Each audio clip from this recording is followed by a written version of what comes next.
എല്ലാവർക്കും നമസ്കാരം. മുഖമുള്ളവർക്ക് നമസ്കാരം, മുഖമില്ലാത്തവർക്ക് നല്ല നമസ്കാരം. ഇപ്പൊ ശുഭരാത്രി അല്ലേ? രാത്രിയുടെ തുടക്കമായി. പക്ഷെ രാത്രിയിലേക്ക് കയറുമ്പോഴും നമ്മളെ ലൈറ്റും ഒക്കെ ഇട്ടിട്ട് പല സജ്ജീകരണങ്ങളിലാണ്. ഇനി ഈ പരിപാടി കഴിഞ്ഞിട്ട് വേണം പോയിട്ട് പലതും ചെയ്യാൻ. എന്നുവെച്ചാൽ നമ്മുടെ രാത്രി ജീവിതം തുടങ്ങാൻ പോവാണ്. കിളികളൊക്കെ ചേക്കാറി കഴിഞ്ഞു, അവരൊക്കെ വീട്ടിൽ പോയി കിടന്ന് ഉറങ്ങാൻ തുടങ്ങി. പക്ഷെ നമ്മളിപ്പോഴാ വീട്ടിൽ കയറിയിട്ട് നമ്മുടെ പുതിയൊരു ജീവിതം തുടങ്ങാൻ പോകുന്നത്. പുതിയൊരു ജീവിതം എന്ന് വെച്ച് കഴിഞ്ഞാല് നമ്മൾ ഇതുവരെ പകല് ജീവിച്ചതൊക്കെ വേറെ ആർക്കോ വേണ്ടിയുള്ള ജീവിതമാണല്ലോ. നമ്മുടെ ജീവിതം ജീവിച്ചിട്ടില്ലല്ലോ. നമുക്ക് ഇന്ന് സമയം കിട്ടിയിട്ടില്ല, കാരണം നമ്മുടെ ജോലിക്ക് പോയി അവരുടെ ജോലികൾ ചെയ്തു, അവർക്ക് വേണ്ടി പണിയെടുത്തു. നമ്മുടെ അധ്വാനം, ചിന്ത എല്ലാം അവിടെ കൊണ്ട് പണയം വെച്ചു. എന്നിട്ട് തിരിച്ചിവിടെ വന്നിട്ട് ഇനിയാണ് നമ്മൾ നമ്മുടേതായിട്ടുള്ള ഒരു ജീവിതത്തിലൂടെ കടന്നു പോകാൻ പോകുന്നത്. കാരണം നമ്മളിന്ന് പകല് പോയിട്ടില്ലായിരുന്നെങ്കിൽ, നമ്മുടെ ജോലിക്ക് പോയിട്ടില്ലായിരുന്നെങ്കിൽ നമുക്ക് ശമ്പളം കിട്ടില്ലായിരുന്നു. ശമ്പളം കിട്ടിയിട്ടില്ലെങ്കിൽ നമുക്കൊന്നും വാങ്ങിക്കാൻ കഴിയില്ല. പർച്ചേസിംഗ് പവറാണ് ഒരു വ്യക്തിയുടെ ജീവിതത്തിന്റെ ഏറ്റവും വലിയ വിജയം എന്നാണ് ഇക്കാലം നമ്മളെ പഠിപ്പിക്കുന്നത്. അപ്പോ നമുക്കൊന്നും വാങ്ങാൻ കഴിയുന്നില്ലെങ്കിൽ പിന്നെ എങ്ങനെയാണ് ജീവിതം മുൻപോട്ട് കൊണ്ടുപോകാൻ കഴിയുക? അപ്പോൾ വല്ലാത്ത ഒരു കുരുക്കിലാണ് നമ്മൾ നിൽക്കുന്നത്. സത്യത്തിൽ നമുക്കൊക്കെ കുരുക്കുകളുണ്ടോ? ഈ കുരുക്ക് എന്നുള്ളത് നമ്മുടെ ഇന്ന് അനൗൺസ് ചെയ്ത വിഷയത്തില് നമ്മൾ പറഞ്ഞിട്ടുള്ള ഒരു കാര്യം, നിങ്ങളുടെ ജീവിതത്തിൽ എന്തെങ്കിലും കുരുക്കുകൾ ഉണ്ടോ എന്നുള്ളതാണ്. നിങ്ങളുടെ ജീവിതത്തിൽ എന്തെങ്കിലും കുരുക്കുകൾ ഉണ്ടോ എന്ന് പറയുമ്പോൾ ഉണ്ടെന്ന് ബോധ്യം തരാത്ത കുരുക്കുകളിലാണ് നമ്മൾ എന്നുകൂടെ ഒരു വാചകം ചേർത്തിട്ടുണ്ട്. ഉണ്ടെന്ന് ബോധ്യം തരാത്ത കുരുക്കുകൾ. എന്താണ് ഈ ഉണ്ടെന്ന് ബോധ്യം തരാത്ത കുരുക്കുകൾ? ഇപ്പൊ നമ്മള് ഈ ഒരു കെണിയിൽ പെട്ട് കഴിഞ്ഞാൽ, നമ്മൾ കെണിയിലാണെന്ന് നമ്മൾ അറിയുന്നില്ലെങ്കിൽ, ഈ തവളയുടെ ഒരു കഥ അറിയാമല്ലോ അല്ലെ? തവള ചുടുവെള്ളത്തില് കിടന്നു കഴിഞ്ഞിട്ട് ഒരു തവളയെ പിടിച്ച് ചുടുവെള്ളത്തിൽ ഇട്ട് കഴിഞ്ഞാൽ അത് മരണപ്രാളം കൊണ്ട് ചാടി ഒരൊറ്റ ചാട്ടത്തിന് അത് വെളിയിൽ വരും. കാരണം അവിടെ വെള്ളത്തിൽ കിടക്കാൻ കഴിയില്ല. അപ്പൊ തവളയെ നമ്മള് വെള്ളത്തിൽ ഇട്ടിട്ട് കൊല്ലാനായിട്ട് ഈ മനുഷ്യന്മാര് കണ്ടെത്തിയ ഒരു തന്ത്രം എന്ന് വെച്ചാല് തവളയെ പച്ചവെള്ളത്തിലിടും. അപ്പൊ അതിങ്ങനെ സുഖിച്ച് അവിടെ കിടക്കും. എന്നിട്ട് പതുക്കെ ഒന്ന് ഇളക്കിയൊക്കെ കൊടുത്തു കഴിഞ്ഞാൽ അതിങ്ങനെ ആ ചെറിയ ആട്ടത്തില് ചാഞ്ചാടി അത് അവിടെ കിടക്കും. അതിനുശേഷം നമ്മള് ഈ തവളയെ പിടിച്ചിട്ട് നമ്മള് തവളയല്ല, പാത്രത്തെ എടുത്തിട്ട് നമ്മൾ ഇങ്ങനെ കുട്ടകം എടുത്ത് അടുപ്പത്ത് വയ്ക്കുന്നു. അടുപ്പത്ത് ഇരുന്ന് പതുക്കെ വെള്ളം ഇങ്ങനെ ചൂടായി വരുമ്പോൾ തവള ഇങ്ങനെ സുഖിക്കും. അതിൽ ആ ചെറിയ ചൂട് അങ്ങനെ വെള്ളമൊക്കെ അനങ്ങുന്നു, അകത്തുനിന്നും ഇങ്ങനെ കുമിളകളൊക്കെ വരുന്നു. ആ പുതിയൊരു അന്തരീക്ഷം രസകരമായിരുന്നു നല്ല രീതിയിൽ. കുറച്ച് കഴിയുമ്പോൾ ചെറിയ അസ്വസ്ഥതയൊക്കെ തോന്നും. പക്ഷെ അവൻ ആ തിളച്ചു തുടങ്ങുന്ന ആ ഒരു വെള്ളത്തിന്റെ ആ ഒരു എന്താ പറയാ ഊഷ്മളതയിൽ അവനിങ്ങനെ സുഖിച്ചിങ്ങനെ കിടക്കും. എപ്പോഴെങ്കിലും ഒരിക്കൽ അയ്യോ ഇത് ബുദ്ധിമുട്ടാണല്ലോ എന്ന് അവൻ തിരിച്ചറിയുമ്പോൾ എങ്ങോട്ട് പോകണമെന്ന് അവന് വലിയ പിടി ഉണ്ടാവില്ല. കാരണം ഇത്ര നേരം സുഖിച്ച് സുഖമണ്ഡലത്തിൽ കിടന്നാണ്, കംഫർട്ട് സോണിൽ കിടന്ന. കുറച്ചു നേരം കഴിയുമ്പോൾ മനസ്സിലാവും ഇത് ഭീകരാണ്, സഹിക്കാൻ കഴിയില്ല. പക്ഷെ എങ്ങോട്ട് പോകും അറിയില്ല. എന്നാ പിന്നെ എങ്ങോട്ടാണെന്ന് അറിഞ്ഞില്ലെങ്കിലും പോകാന്ന് വെച്ച് കഴിഞ്ഞാൽ പോകാനുള്ള ശേഷി ഉണ്ടാവില്ല. അങ്ങനെ ഈ ചുടുവെള്ളത്തില് കിടക്കുന്ന തവളയുടെ കഥ, ഇത് കാലങ്ങളായിട്ട് നമ്മള് മറ്റേ ആമയും എന്താ പറയാ തവളയൊക്കെ കൊല്ലാനായിട്ട് ചുടുവെള്ളത്തിലിടുന്ന ഒരു പരിപാടി മനുഷ്യർ ചെയ്യാറുണ്ട്. അതുവഴി തവളകൾക്ക് കിട്ടിക്കൊണ്ടിരിക്കുന്ന ഈ അവിടെ ഒരു പണി ചെയ്യുമ്പോൾ ഇവിടെ നമുക്ക് വേറൊരു പണി നമുക്ക് വേണ്ടി സ്വർഗത്തിൽ കരുതി വെച്ചിട്ടുണ്ടാവും എന്നൊരു ചൊല്ലുണ്ടല്ലോ. അതുപോലെ നമുക്ക് വേണ്ടി വേറൊരു പണി ഇവിടെ കരുതി വെച്ചിട്ടുണ്ട്. ഈ ഭസ്മാസുര ശാപത്തെ കുറിച്ച് കേട്ടിട്ടുണ്ടോ? ഭസ്മാസുരൻ അല്ലെ? ഭസ്മാസുരൻ തപസ്സിരുന്നിട്ട് ദേവതകൾ പ്രത്യക്ഷമായപ്പോ മറ്റേ വരം കൊടുത്ത ശിവന് തന്നെ, ശിവൻ വരം കൊടുത്തത് ആരുടെ നേരെ കൈ ചൂണ്ടുന്നു ആ ചുണ്ടുന്ന ആൾ ഭസ്മമായി തീരണം എന്നുള്ളതാണ്. അപ്പൊ അത് പരീക്ഷിക്കാനായിട്ട് വരം കൊടുത്ത ശിവന്റെ തലയ്ക്ക് തന്നെ കൈ ചൂണ്ടിയപ്പോ അത് പരിഹരിക്കാൻ വേണ്ടി വേറെ മോഹിനി ഉണ്ടായി, എങ്ങനെയാണ് അയ്യപ്പൻ ഉണ്ടായി എന്നൊക്കെ കഥകൾ കേട്ടിട്ടുണ്ടോ? ഈ ഭസ്മാസുരന്റെ ശാപം എന്താ? ആരുടെ നേരെ കൈ ചൂണ്ടിയാലും അത് അവര് മരിച്ചു പോകും. അപ്പൊ സ്വന്തം തലയിൽ കൈ ചൂണ്ടിപ്പിച്ച് അവസാനം ഇല്ലാതായി തീരുന്ന ഒരു അവസ്ഥയിലേക്കാണ് പോകുന്നത്. അതുപോലൊരു അവസ്ഥ നമുക്കുണ്ട്. നമ്മുടെ സ്വന്തം തലയ്ക്ക് കൈ ചൂണ്ടിയിട്ട് നമ്മൾ ഭസ്മമായി പോകുന്ന ഒരു അവസ്ഥയിലൂടെയാണ് നമ്മൾ കൺസ്യൂമറിസത്തിന്റെ അകത്തൂടെ കടന്നു പോകുന്നത്, ഉപഭോഗ സംസ്കാരം. ഇപ്പൊ നമ്മള് ഒരു കാര്യത്തില് നമ്മുടെ വീട്ടില് ഇടയ്ക്ക് വരുന്ന ഒരാള്, ഇടയ്ക്ക് ഭയങ്കര പ്രശ്നമൊക്കെ ഉണ്ടാക്കുന്ന ഒരാളാണെന്ന് ഇരിക്കട്ടെ.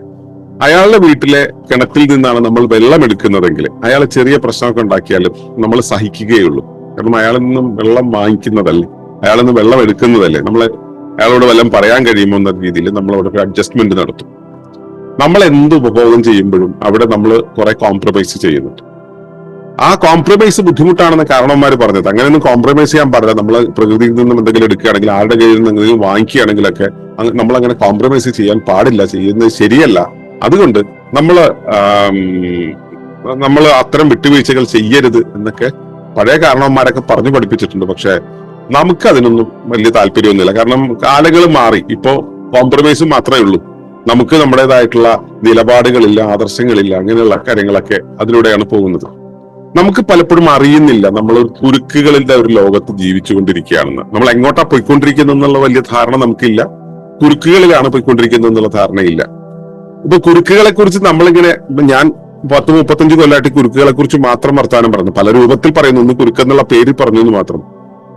ഇത് കേൾക്കാൻ ഒരുപാട് ഓഡിയൻസിനെ, ഇവിടെ ഇപ്പോ വളരെ കുറച്ച് ആളുകളേ ഉള്ളൂ, പക്ഷെ ഒരുപാട് പേരെ കണ്ടിട്ടുണ്ട്.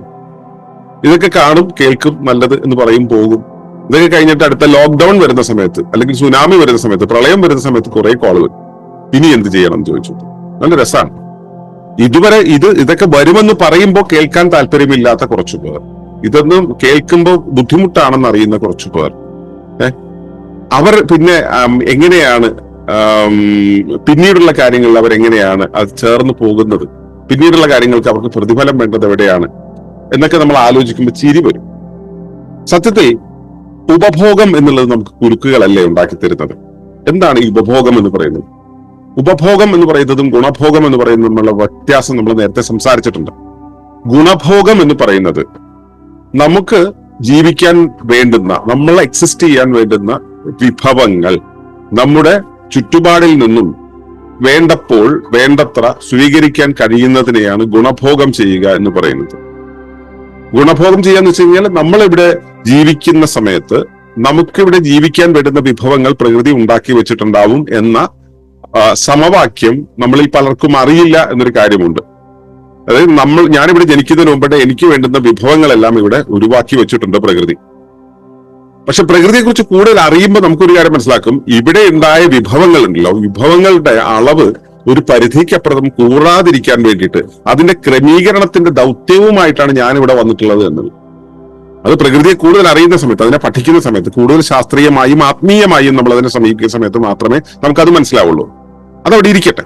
തൽക്കാലത്തേക്ക് നമ്മൾ ഇവിടെ ജനിക്കുന്ന സമയത്ത് നമുക്ക് വേണ്ടുന്ന വിഭവങ്ങൾ ഇവിടെ ഉണ്ട് എന്നുള്ളത് നമ്മൾ മനസ്സിലാക്കുക. നമുക്ക് വേണ്ടുന്ന അതിനും അധികം വിഭവങ്ങൾ ഇവിടെ ഉണ്ട്. അവയെ ഉപജീവിച്ച് പോകുന്നതിനെയാണ് നമ്മൾ ഗുണഭോഗം എന്ന് പറയുക. പക്ഷെ ഗുണഭോഗം കൊണ്ട് നമുക്ക് തീരില്ലല്ലോ. നമുക്ക് വേണ്ടത് എടുക്കുക എന്നുള്ളതല്ലോ. നമുക്ക് വേണ്ടതിലും അധികം വേണം എന്ന് തീരുമാനിച്ച് വേണം എന്ന് വെക്കുന്ന കാര്യങ്ങളുടെ ആവശ്യത്തില്, ഇപ്പൊ എനിക്ക് ഭക്ഷണം വേണം, ശരിയാണ്. ഈ ഭക്ഷണം വേണം എന്നുള്ളത് എത്ര വേണം?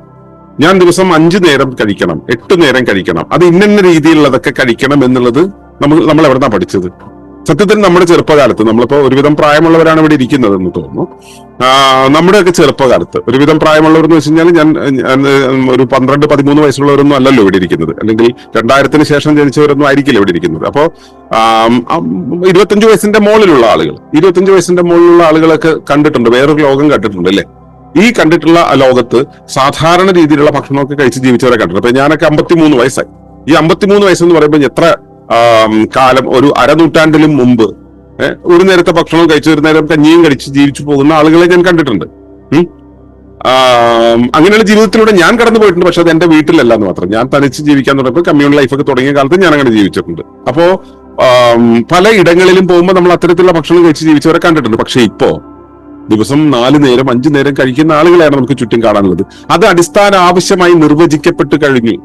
അങ്ങനെയാണ് ഭൂരിഭാഗം പേര് വിശ്വസിക്കുന്നത്. എന്റെ ഭക്ഷണം എന്ന് പറയുന്നത് ഇത്ര നേരം കഴിക്കണം, രാവിലെ ഇത്ര കഴിക്കണം, രാവിലെ എഴുന്നേറ്റപാടെ ബെഡ് കോഫി കഴിക്കണം, പിന്നെ രാവിലെ ബ്രേക്ക്ഫാസ്റ്റ് കഴിക്കണം, അതിനുശേഷം 11 മണിക്ക് ചായയും വടയും കഴിക്കണം, ഉച്ചയ്ക്ക് ഊണ് കഴിക്കണം, 3-3:30 ആകുമ്പോൾ വീണ്ടും ചായയും വേറൊരു വടയും കഴിക്കണം, പിന്നെ വൈകിട്ട് 4 മണിക്കോ 6 മണിക്കോ മസാല ദോശ തിന്നണം, പിന്നെ വീട്ടിൽ വന്നതിന് ശേഷം 8 മണിക്ക് ഊണ് കഴിക്കണം, കിടക്കണതിന് മുമ്പ് ഒരു ഗ്ലാസ് പാലും. എത്ര നേരത്തെ ഭക്ഷണമായി? അപ്പോ ഇത്രയും നേരം ഭക്ഷണം കഴിക്കണം എന്നുള്ള ഒരാശയത്തിലേക്ക് നമ്മൾ എത്തിപ്പറ്റി. ഭക്ഷണത്തിന്റെ കാര്യത്തിൽ മാത്രമാണോ? അല്ല, ഒരുപാട് കാര്യങ്ങളിൽ നമ്മൾ ഇതുപോലെ ആവശ്യങ്ങളെ പുനർനിർവചിച്ചു കൊണ്ടിരിക്കുകയാണ് ചെയ്യുന്നത്. അപ്പോ നമുക്ക് ആവശ്യത്തിനുള്ളതെല്ലാം ഇവിടെ ഉള്ളപ്പോ ആവശ്യത്തിനുള്ളത് പോരാ, അതിനും അധികമായിട്ടുള്ളത് നമ്മൾ ഉണ്ടാക്കിയേ മതിയാകൂ എന്ന രീതിയിൽ നമുക്ക് ആവശ്യമുള്ളതിനും അധികമായിട്ടുള്ള കാര്യങ്ങൾ നമ്മൾ ഉണ്ടാക്കിയേ മതിയാകൂ എന്നുള്ള രീതിയിൽ നമ്മൾ ഉൽപ്പാദിപ്പിക്കുകയും ആ ഉൽപാദനം എന്ന് പറയുന്ന ആ ഒരു പ്രോസസ് എന്താ പറയാ നടത്തുന്നതിലൂടെ, ആ ഉൽപാദനം എന്നുള്ള പ്രോസസ് നടത്തുന്നതിലൂടെ നമ്മൾ നേരിട്ട് നടത്തിയാലും ഇല്ലെങ്കിലും മറ്റൊരാൾ നടത്തിയിട്ടാണെങ്കിലും ശരി, നമുക്ക് വേണ്ടത് അതിൽ നിന്നും എടുത്തുകൊണ്ടിരിക്കുന്ന ഒരു അവസ്ഥയാണ് ഉപഭോഗം എന്ന് പറയുന്നത്. ഇപ്പൊ നമുക്കൊരു തക്കാളി വേണം എന്ന് പറയുമ്പോൾ നമ്മൾ തക്കാളി വേണം എന്ന് ചിന്തിക്കുന്നത് എപ്പോഴാണ്? അടുപ്പത്ത് പാത്രം വെച്ചതിന് ശേഷമാണ്. അപ്പോ അടുപ്പത്ത് പാത്രം വെച്ചതിന് ശേഷം നമ്മൾ അത് വേണമെന്ന് ചിന്തിക്കുന്ന സമയത്ത് പിന്നെ അത് എവിടെയാണ് ഉണ്ടാവുക എന്ന ഒരു കാര്യമുണ്ട്. അത് പിന്നെ അടുത്തുണ്ടാവുക നമ്മുടെ ഷെൽഫിലാണ്. ഷെൽഫിലേക്ക് സംഭവം വരുന്നത് കടയിൽ നിന്നാണ്. കടയിലേക്ക് വരുന്നത് വലിയ ചന്തയിൽ നിന്നാണ്. അപ്പോ ചന്തയിൽ നിന്നും ഈ സാധനം വരുന്നതിന്റെ ഒരു ആൽഗരിതം വെച്ചിട്ടാണ് നമ്മൾ ഇതിനെ മനസ്സിലാക്കുന്നത്. അപ്പോൾ എനിക്കൊരു സംഭവം വേണമെങ്കിൽ, എനിക്കൊരു ഭക്ഷണം വേണമെങ്കിൽ, എനിക്കൊരു വസ്ത്രം വേണമെങ്കിൽ അത് ചന്തയാണ് തരുന്നത് എന്ന ധാരണയിലാണ് നമ്മൾ ജീവിക്കുന്നത്. അപ്പോ എനിക്ക് വേണ്ടതെല്ലാം തന്നെ ചന്ത ഉരുവാക്കി വെച്ചിരിക്കുന്നു, അതിനെ ഞാൻ ഭോഗം ചെയ്യുന്നു. അപ്പൊ ആരാണ് ഈ ഉൽപാദന പ്രക്രിയയുടെ രാജാവ്? ചന്തയാണ്. ചന്ത ഇത് എവിടെ നിന്ന് എടുക്കുന്നു? പ്രകൃതിയിൽ നിന്ന് എടുക്കുന്നു. പ്രകൃതി കൊടുക്കുന്നതാണോ? അല്ല, പ്രകൃതിയെ കൊണ്ട് ഉണ്ടാക്കിപ്പിക്കുന്നതാണ്. അപ്പൊ ആരാണ് രാജാവ് ഇവിടെ? വീണ്ടും ചന്തയാണ്. അപ്പൊ ചന്ത ഉൽപ്പാദിപ്പിക്കുന്നു, ചന്ത നിർദ്ദേശം നൽകുന്നു, ചന്തയ്ക്ക് വേണ്ടി കാര്യങ്ങൾ ഉണ്ടാകുന്നു. പ്രകൃതി പാവം നിഷ്ക്രിയമായിട്ടുള്ള ഒരു അവസ്ഥ. നമ്മുടെ വീട്ടിലെ അമ്മയെ പോലെ, അല്ലെങ്കിൽ നമ്മുടെ മറ്റേ പണിക്ക് പോകാത്ത ഭാര്യയെ പോലെ. പണിക്ക് പോകാത്ത ഭാര്യയെ കുറിച്ച് അറിയില്ലേ? അവൾക്ക് പണിയൊന്നുമില്ലല്ലോ, അവൾ വീട്ടിൽ വെറുതെ ഇരിക്കുകയല്ലേ എന്നാണ് നമ്മുടെ ഒരു കാഴ്ച, അല്ലെ? അവൾ വീട്ടിൽ വെറുതെ ഇരിക്കുകയാണ്, അവൾ പണിക്കൊന്നും പോകുന്നില്ല, അവൾ ഒന്നിനും കൊള്ളാത്തവളാണ്.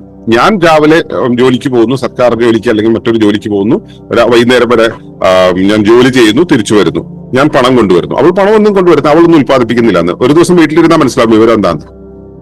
വീട്ടിൽ തനിച്ച് വീട്ടിലെ കാര്യങ്ങളെല്ലാം ചെയ്യേണ്ടി വന്ന മനസ്സിലാവും. അപ്പോ നമ്മൾ ഇതുപോലെ ആയിട്ട് ഒന്നും ചെയ്യില്ല. നമ്മൾ ഉൽപാദനത്തിന്റെ കാര്യത്തിൽ നമ്മളൊന്നും ചെയ്യുന്നില്ല. ഇവിടെ പ്രകൃതി എന്നുള്ളത് എല്ലാം നമുക്ക് വേണ്ടതെല്ലാം ഇവിടെ ഉൽപ്പാദിപ്പിക്കുന്നു എന്നുള്ളതല്ല, പ്രകൃതിയെ കൊണ്ട് ബുദ്ധിമുട്ടിച്ചിട്ട്, വീട്ടിലിരിക്കുന്ന ഭാര്യയെ കൊണ്ട് പണിയെടുപ്പിക്കുന്ന പോലെ നമ്മൾ അതിനെ കൊണ്ട് ബുദ്ധിമുട്ടിച്ചിട്ട് അതിനെ കൊണ്ട് പ്രൊഡ്യൂസ് ചെയ്യിപ്പിക്കുന്നു, അതിൽ നിന്നും ഉൽപ്പന്നങ്ങൾ ഉണ്ടാക്കുന്നു, എന്നിട്ട് നമ്മൾ ഉപഭോഗം ചെയ്യുന്നു. അങ്ങനെ ഉപഭോഗം ചെയ്ത് ജീവിച്ചു പോവുകയാണ്. നമുക്ക് എന്തു വേണമെങ്കിലും, നമുക്ക് അറിവ് വേണമെങ്കിൽ നമ്മൾ പണം കൊടുത്തു വാങ്ങും, നമുക്ക് കഴിവ് വേണമെങ്കിൽ പണം കൊടുത്തു വാങ്ങും, നമുക്ക് സൗകര്യം വേണമെങ്കിൽ പണം കൊടുത്തു വാങ്ങും, നമുക്ക് ഭക്ഷണം വേണമെങ്കിൽ പണം കൊടുത്തു വാങ്ങും. എന്തു വേണമെങ്കിലും, എന്തു തന്നെ വേണമെങ്കിലും നമ്മൾ പണം കൊടുത്തു വാങ്ങും. എന്നിട്ട് നമ്മൾ കംഫർട്ടബിൾ ആണെന്ന് വിചാരിക്കുന്നു. ലോക്ക്ഡൌൺ കഴിഞ്ഞ തവണ വന്നപ്പോ സർക്കാർ കിറ്റും കൊണ്ട് പുറകെ നടന്നതുകൊണ്ട് മാത്രമാണ് ഇവിടെയുള്ള പലരും പട്ടിണി കിടക്കാതെ പോയത്. അടുത്ത ലോക്ക്ഡൌൺ വരുമ്പോൾ നിങ്ങൾ എന്ത് ചെയ്യും?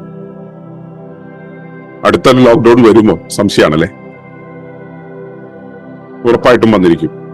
ഇന്ന് ഞാൻ നേരത്തെ പറഞ്ഞതുപോലെ ഉണ്ടെന്ന് ബോധ്യം തരാത്ത കുരുക്കുകളിലാണ് നമ്മൾ പറഞ്ഞത്. ഇന്ന് നിങ്ങൾ ലോക്ക്ഡൌണിന്റെ വഴികളിലാണ്. നമുക്കത് മനസ്സിലാവുന്നില്ല എന്ന് മാത്രം. നമ്മളെ പലതരത്തിൽ കൂട്ടിക്കൊണ്ടിരിക്കുകയാണ്. കാരണം നമ്മൾ ഉപഭോഗത്തിന്റെ വഴിയിൽ പോയി അവനോട് കോംപ്രമൈസിൽ നിന്നുകൊണ്ടിരിക്കുകയാണ്. ഈ ഉപഭോഗം നമ്മളെ പഠിപ്പിച്ച ഒരുത്തനുണ്ടല്ലോ, മെക്കാളെ പ്രഭുവിനെ കുറിച്ച് കേട്ടിട്ടുണ്ടാവും. ഈ ഉപഭോഗത്തിന് വേണ്ടിയുള്ള ഒരു തട്ടകമായി ഭാരതത്തെ മാറ്റിയ സമയത്ത്, തട്ടകമായിട്ട് ഭാരതത്തെ തെരഞ്ഞെടുത്ത സമയത്ത്, ഭാരതത്തിലെ ആളുകളെ മാറ്റാൻ വേണ്ടി പുതിയ വിദ്യാഭ്യാസ സമ്പ്രദായം കൊണ്ടുവന്ന ആളാണ് മെക്കാളെ പ്രഭു. അയാളുടെ പിശാചാണ്, അയാളുടെ പ്രേതമാണ് ഇപ്പോഴും ഇവിടെ എല്ലാം കിടന്നിട്ട് ഈ സംഭവങ്ങൾ ഉണ്ടാക്കിക്കൊണ്ടിരിക്കുന്നത്. അപ്പോ ഇത്തരത്തില് ഇവിടെ ഒരു പുതിയ വിദ്യാഭ്യാസ സമ്പ്രദായം വഴി ഇതാണ് ലോകം എന്ന് നമ്മളെ പഠിപ്പിച്ചു വെച്ചിട്ടുള്ള, ഞാനൊക്കെ സ്കൂളിൽ പഠിക്കുന്ന സമയത്ത് 3ാം ക്ലാസ്സിലും 4ാം ക്ലാസ്സിലും വേലപ്പന്റെ ഒരു പാഠം ഉണ്ടായിരുന്നു. വേലപ്പൻ പഴയ കൃഷിരീതികളെ മാറ്റിയിട്ട് ട്രാക്ടർ കൊണ്ടുവന്നിട്ട് കൃഷിഭവൻ പഠിപ്പിച്ച കൃഷിരീതികൾ അനുവർത്തിക്കുന്നതിനെ കുറിച്ച്, രാസവളമിട്ട് കീടനാശിനി തളിച്ച് അവിടുത്തെ കൃഷി മെച്ചപ്പെടുത്തി കൊണ്ടുവരുന്നവരെ ചെറിയ മനസ്സിൽ, കുഞ്ഞിന്റെ മനസ്സിലേക്ക് ഇട്ടുകൊടുത്ത വിഷബീജങ്ങളാണതൊക്കെ. അപ്പൊ അതിലൂടെ കയറ്റി വന്നിട്ട് ഇതാണ് കൃഷി എന്ന് നമ്മൾ മനസ്സിലാക്കിയിട്ടുണ്ട്. പിന്നെ അസുഖം വന്നാൽ മരുന്ന് കഴിക്കുക എന്നുള്ളത്, ഔഷധ സേവ എന്നുള്ളത് വളരെ വിശുദ്ധമാണെന്ന് നമ്മൾ അറിയാം. അതുകൊണ്ട് തന്നെ കീടങ്ങളെയും ജൈവതയും മുഴുവനായിട്ട് കൊന്നൊടുക്കാനുണ്ടായ കീടനാശിനികളെ നമ്മൾ മരുന്നെന്ന പേരിട്ട് വിളിച്ചിട്ടാണ് ആ പാഠപുസ്തകത്തിലൂടെ നമ്മളെ പഠിപ്പിച്ചത്. അങ്ങനെ പാഠങ്ങളിലൂടെ നമ്മളെ പഠിപ്പിച്ച് ഉപഭോഗത്തിന്റെ ഉസ്താദന്മാരാക്കി നമ്മളെ മാറ്റിക്കഴിഞ്ഞിട്ട് ഇപ്പോ നമ്മൾ അടുത്ത ലോക്ക്ഡൌണിന്റെ അടുത്തേക്ക് പോകുന്ന സമയത്ത് നമുക്കറിയില്ല, നമ്മൾ ആ തവളയുടെ അവസ്ഥയിലാണ്. നമ്മൾ ആ ചുടുവെള്ളത്തിൽ ഇങ്ങനെ കിടക്കുകയാണ്, ഇങ്ങനെ പോയിക്കൊണ്ടിരിക്കുകയാണ്. ഇത് എവിടേക്കാണ് ഇത് നമ്മളെ കൊണ്ടുപോകുന്നത്? ശരിക്കും പറഞ്ഞാൽ നമ്മൾ മാനസികമായിട്ടുള്ള ഒരു തലം എടുത്തുകയാണെങ്കിൽ മാനസികമായിട്ടുള്ള നമ്മുടെ ഒരുപാട് കുരുക്കുകളിലല്ലേ നമുക്ക് മാനസികമായിട്ട് സ്വതന്ത്രമായിട്ട് കാര്യങ്ങൾ കൈകാര്യം ചെയ്യാൻ കഴിയും. നമ്മുടെ ലോകം നമ്മൾ എന്താ പഠിപ്പിക്കുന്നത്? നമ്മൾ ആദ്യം ജനിച്ചു കഴിഞ്ഞാൽ പഠിക്കണം, പഠിച്ച് വലിയ മാർക്ക് വാങ്ങണം, കൂടിയ മാർക്കിൽ ഈ ഭൂപടം വിൽക്കിൽ നീ കൂട്ടത്തിലേറ്റം എടുക്കൻ എന്നാണ് പ്രൊഫസർ മധുസൂദനൻ നായർ ഈ അവസ്ഥയെ കുറിച്ച് പറഞ്ഞത്, അല്ലെ? അപ്പോ അത് കഴിഞ്ഞിട്ട് വലിയൊരു ജോലി വാങ്ങിക്കണം, വലിയ സംവിധാനങ്ങൾ ഉണ്ടാക്കണം. ഇതെല്ലാം കഴിഞ്ഞ് ഈ മറ്റുള്ളവർക്ക് വേണ്ടി നമ്മൾ ഓരോ കാര്യങ്ങൾ ഉണ്ടാക്കി പോകുന്ന സമയത്ത് നമുക്ക് നമ്മുടെ ജീവിതത്തിന് വേണ്ടി ജീവിക്കാൻ അല്പസമയം പോലും മാറ്റിവെക്കാതെ അത് അങ്ങനെ ഒരു അവസ്ഥയുണ്ടെന്ന് നമ്മൾ മരണക്കിടക്കയിൽ വെച്ച് മാത്രം ഓർക്കുന്ന ഒരു അവസ്ഥയിലേക്ക് എത്തുമ്പോഴേക്കും നമ്മുടെ ജീവിതത്തിന്റെ ഏറിയ പങ്കും കഴിഞ്ഞു, അല്ലെ? അപ്പൊ ഈ എൻഡ്ലെസ് ആയിട്ടുള്ള നമുക്ക് അനന്തമായിട്ടുള്ള ആഗ്രഹങ്ങളുടെ ഒരു അവസ്ഥയിലൂടെ പോകുന്നു. ഈ അവസ്ഥയിലൂടെ പോകുന്ന സമയത്ത് നമ്മൾ ആരെങ്കിലും ഇത് അങ്ങനെ പോകേണ്ടതുണ്ടോ എന്ന് ചോദിക്കുന്നുണ്ടെങ്കിൽ ആ ചോദിക്കുന്ന അയാളെ കുറിച്ച് മനസ്സിലാക്കിയിട്ടുണ്ട്. ഞാൻ ഇവിടെ യഥാർത്ഥത്തിൽ എന്റെ ജീവിതത്തിന്റെ ഒരു ഉദ്ദേശമുണ്ട്, എന്റെ പർപ്പസ് ഉണ്ടോ? പിന്നെ ഞാൻ എന്ന് പറയുന്നത് ഇപ്പൊ എനിക്ക് ചില ആവശ്യങ്ങളുണ്ട്, എനിക്ക് ചില അഭിപ്രായങ്ങളുണ്ട്, എന്റെ ചില അവകാശങ്ങളുണ്ട്. ഇതെല്ലാം പാലിക്കപ്പെടുന്നുണ്ടോ? ഇങ്ങനെയൊന്നും അല്ല പോകുന്നത്. നമ്മൾ ജനാധിപത്യ രാജ്യത്തിലാണെന്ന് പറയുന്നു, നമ്മുടെ ആവശ്യങ്ങളോ കാര്യങ്ങളോ ഒന്നും പാലിക്കപ്പെടുന്നില്ല.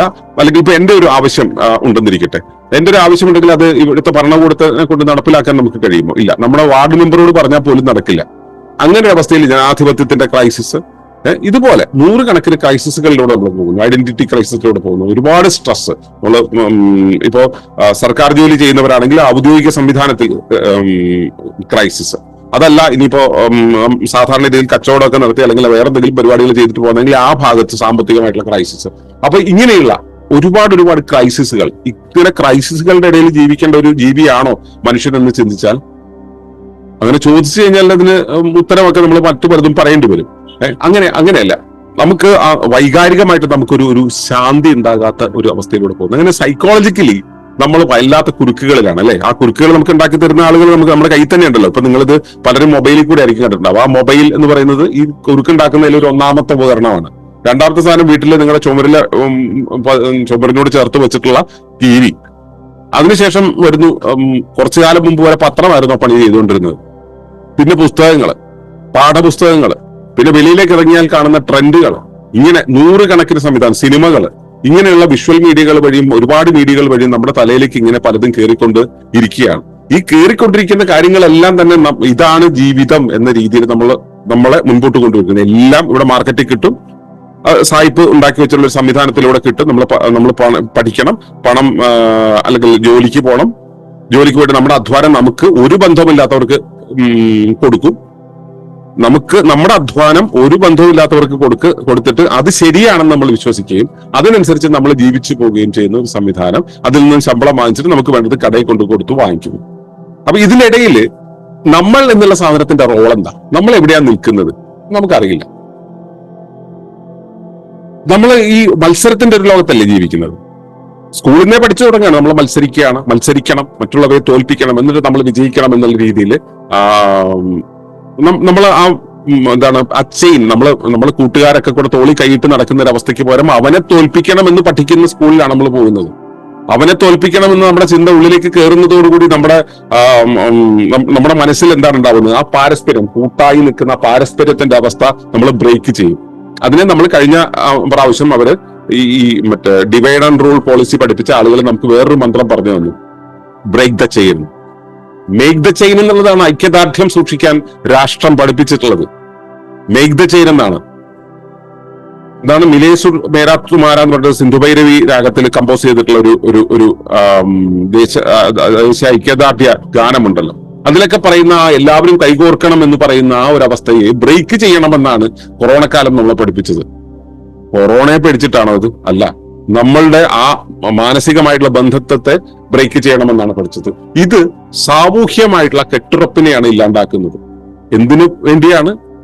ഉപഭോഗ സംസ്കാരത്തിന്റെ പുറകെ പോകുന്നതുകൊണ്ട്, മത്സരിക്കേണ്ടി വരുന്നത് കൊണ്ട്.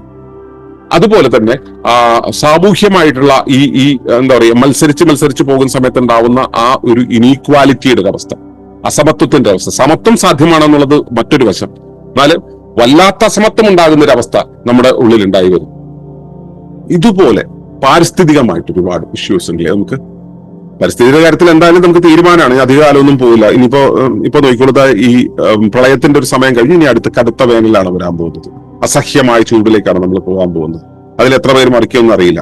അസഹ്യമായ ചൂടിന്റെ ഉള്ളിൽ നിന്നും ഇഷ്ടം പോലെ വെള്ളമെല്ലാം പോയി കഴിഞ്ഞിട്ട് ഈ വെള്ളമെല്ലാം കൂടെ ഘനമേഘങ്ങളായി ഘനവിസ്ഫോടനങ്ങൾ നടത്തിയിട്ട് അത് അടുത്ത പ്രളയമായിട്ട് ഇങ്ങോട്ട് പോരും.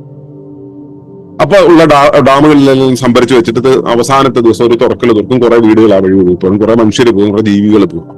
അപ്പൊ ഇത് ഒരു വാട്ടർ വാർഫെയർ എന്ന് പറയുന്ന ഒരു യുദ്ധതന്ത്രവുമായിട്ട് ഒരു ലോകമഹായുദ്ധത്തിന്റെ ഒരു അവസ്ഥ നമ്മുടെ നാട്ടിൽ ഉണ്ടാക്കി തരുന്ന രീതിയിൽ ഇവിടെ പാരിസ്ഥിതികമായിട്ടുള്ള പ്രശ്നങ്ങൾ ഉണ്ടായിക്കൊണ്ടിരിക്കുന്നു. പാരിസ്ഥിതികമായിട്ടുള്ള പ്രശ്നങ്ങൾ ഉണ്ടായിക്കൊണ്ടിരിക്കുന്നു എന്നുള്ളതിനേക്കാളും കൂടുതൽ ഉണ്ടാക്കിക്കൊണ്ടിരിക്കുന്നു. ജിയോ എഞ്ചിനീയറിംഗ് പോലുള്ള സാങ്കേതിക വിദ്യകൾ ഡെവലപ്പ് ചെയ്തിട്ടുള്ള ഒരു കാലത്ത് കാലാവസ്ഥയെ നമ്മുടെ കമ്പ്യൂട്ടർ സ്ക്രീൻ ഉപയോഗിച്ച് നിയന്ത്രിക്കാൻ അധികാരികൾക്ക് കഴിയുമെന്നുള്ളപ്പോ ആ അവസ്ഥയിലാണ് ഇത് നിയന്ത്രിക്കപ്പെടുന്നത് എന്നുള്ളതാണ് ഇതിൽ ഏറ്റവും രസകരമായിട്ടുള്ള കാര്യം. സാധാരണക്കാരന് മനസ്സിലാകാതെ പോകുന്ന കാര്യം. നമ്മൾ പലപ്പോഴും ചെയ്യുന്ന കാര്യങ്ങളെല്ലാം നമ്മൾ പെട്ടുപോവുകയാണെന്ന് നമ്മൾ അറിയുന്നില്ല. അത് എന്തുകൊണ്ടാണ്? അവനെ ഉപഭോഗം ചെയ്തുകൊണ്ടാണ് നമ്മൾ ജീവിക്കുന്നത്. അതുകൊണ്ട് അവൻ പറയുന്നതിന്റെ ചൊൽപ്പടിക്ക് നമ്മൾ നിന്നുകൊടുത്തേ മതിയാവൂ എന്നുള്ളതാണ്. അപ്പോ പാരിസ്ഥിതികമായിട്ടുള്ള അവസ്ഥകൾ ഒരുപാട് പ്രശ്നങ്ങൾ ഉണ്ടാക്കുന്നു. നമ്മൾക്കിപ്പോ എന്ത് വാങ്ങിക്കുകയാണെങ്കിൽ വാങ്ങണം, എന്ത് വേണമെങ്കിലും വാങ്ങണമെങ്കിൽ പ്ലാസ്റ്റിക് കവറിലിട്ടേ കിട്ടുള്ളൂ. പ്ലാസ്റ്റിക് കവറിലിട്ട് കിട്ടിക്കഴിഞ്ഞിട്ടെങ്കിൽ നമ്മൾ ആ സാധനത്തെ മണ്ണിലിടാൻ പാടില്ല, തിരിച്ചു കൊടുക്കണം. അപ്പൊ ഹരിത കർമ്മസേന വരും, അവർക്ക് നമ്മൾ 30 രൂപ കൊടുക്കണം, അല്ലെങ്കിൽ 50 രൂപ കൊടുക്കണം. എന്തിനാണ് ഈ കൊടുക്കുന്നത്? പ്ലാസ്റ്റിക് ഇല്ലെങ്കിലും കൊടുക്കണം. എന്തിനാണ് കൊടുക്കുന്നത്? രസകരമായിട്ടുള്ള കാര്യം എന്ന് പറയുന്നത് അവർ നമ്മൾ കാർബൺ ടാക്സ് എന്നുള്ള ഒരു ആശയം പഠിപ്പിച്ചുകൊണ്ടിരിക്കുകയാണ്. നാളെ നിങ്ങൾ മൂന്നാം ലോക രാജ്യത്തെ ആളുകൾ ഞങ്ങൾ ഉണ്ടാക്കിയ പെട്രോളിയത്തിന്റെ ഭാഗമായി ഞങ്ങൾ ഉണ്ടാക്കി വിടുന്ന പ്ലാസ്റ്റിക്കിൽ പൊതിഞ്ഞ് ഞങ്ങൾ പറയുന്ന രീതിയിൽ നിങ്ങൾക്ക് തന്നിട്ടുള്ള ആ സാധനങ്ങൾ നിങ്ങൾ വാങ്ങിച്ച് ഉപയോഗിക്കുന്നതിന് ഞങ്ങൾക്ക് നിങ്ങൾ നികുതി തരണമെന്ന് പറയുന്ന കാർബൺ ടാക്സ് പഠിപ്പിക്കാൻ വേണ്ടിയിട്ടാണ് ഈ പരിപാടി ചെയ്യുന്നത്. ഇത് മിക്കവാറും പേർക്ക് അറിയില്ല. അപ്പൊ ഇതുപോലെയുള്ള പാരിസ്ഥിതികമായിട്ടുള്ള ഒരുപാട് പ്രശ്നങ്ങളുണ്ടാവും. വേസ്റ്റ് മാനേജ്മെന്റിന്റെ പ്രശ്നം, അതുപോലെ തന്നെ നമുക്ക് മറ്റു ജീവികൾ ഇവിടെ ജീവിക്കേണ്ടത് ഒരു ആവശ്യമാണെന്ന് നമുക്ക് ആർക്കും തോന്നാറില്ല. മനുഷ്യരാശി തന്നെ ഇല്ലാതായി പോയാലും നമുക്കത് ബാധിക്കുന്നില്ല. കാരണം എല്ലാവരും പോയോ, എന്നാൽ ഞാനും പോകുന്നതിൽ വിരോധമില്ല എന്നുള്ളൊരു മാനസികാവസ്ഥയിൽ. അതാണ് നേരത്തെ മുമ്പേ പറഞ്ഞ ഐഡന്റിറ്റി ക്രൈസിസിന്റെ കാര്യം. എന്റെ ദൗത്യം എന്താണെന്ന്, എന്റെ പർപ്പസ് എന്താണെന്ന് അറിയാതെ പോകുന്ന ഒരവസ്ഥ. ആ അവസ്ഥയിലാണ് നമ്മൾ നിൽക്കുന്നത്. എന്തുകൊണ്ടാണ്? ഉപഭോഗം ചെയ്യാൻ ശീലിച്ചത് കൊണ്ട്. സ്വന്തമായിട്ട് എന്റെ നാടെന്ന് അഭിമാനമായി ചൊല്ലുവാൻ സ്വന്തമായി ഒന്നുമില്ലാത്തവൻ എന്ന് കവി പറഞ്ഞതുപോലെ എന്റെ നാടെന്ന് പറയാനുള്ള അഭിമാനം, സ്വാഭിമാനം, സോവറിനിറ്റി എന്നുള്ള സാധനം ഇല്ലാതെ പോയതിന്റെ പ്രശ്നമാണ്. കാരണം എന്താ? നമുക്ക് സ്വാശ്രയത്വം ഇല്ലാത്തതിന്റെ പ്രശ്നം. ഇപ്പോ സാംസ്കാരികമായിട്ടുള്ള ഒരു കാര്യങ്ങൾ നോക്കുകയാണെങ്കിൽ അവിടെയും ഇത് തന്നെയല്ലേ. സംസ്കാരത്തിൽ നമ്മളിപ്പോ വൈദേശിക സംസ്കാരങ്ങളെ നമ്മൾ പിന്തുടരുന്നു എന്ന് പറയുന്നു.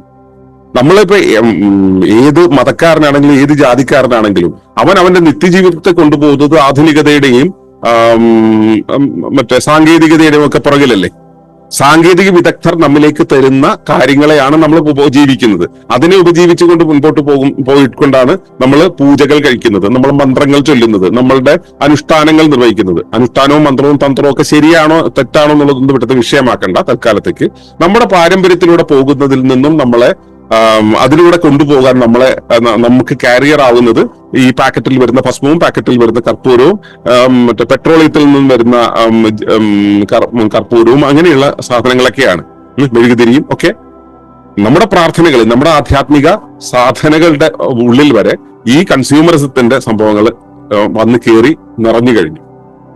ഇതുപോലെ എത്തിക്സിന്റെ കാര്യത്തിൽ, നിലനിൽപ്പിന്റെ കാര്യത്തിൽ ഒരുപാട് കാര്യങ്ങൾ നമുക്ക് ചുറ്റും നിറഞ്ഞിരിക്കുന്നു. ഞാൻ അവയെ നിങ്ങളുടെ ചിന്തയ്ക്ക് വിടുകയാണ്. ഞാൻ അതിന്റെ അകത്തേക്ക് കയറുന്നില്ല. ഞാൻ അതിന്റെ റെമഡിയിലേക്ക് ഒന്ന് സൂചിപ്പിച്ചിട്ട് ചോദ്യോത്തരയിലേക്ക് തിരിയാം. ചോദ്യോത്തരയുടെ സമയത്താണ് നമുക്കിത് കൂടുതൽ സംവദിക്കേണ്ടത്, കൂടുതൽ കാര്യങ്ങൾ അങ്ങോട്ടും ഇങ്ങോട്ടും എക്സ്ചേഞ്ച് ചെയ്യുന്നത്. അപ്പോ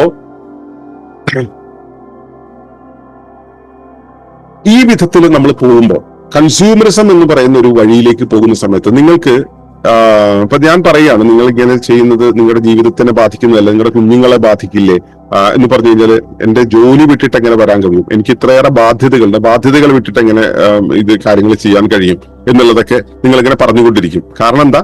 ഉപഭോഗമാണ് നിങ്ങൾ ശീലിച്ചത്.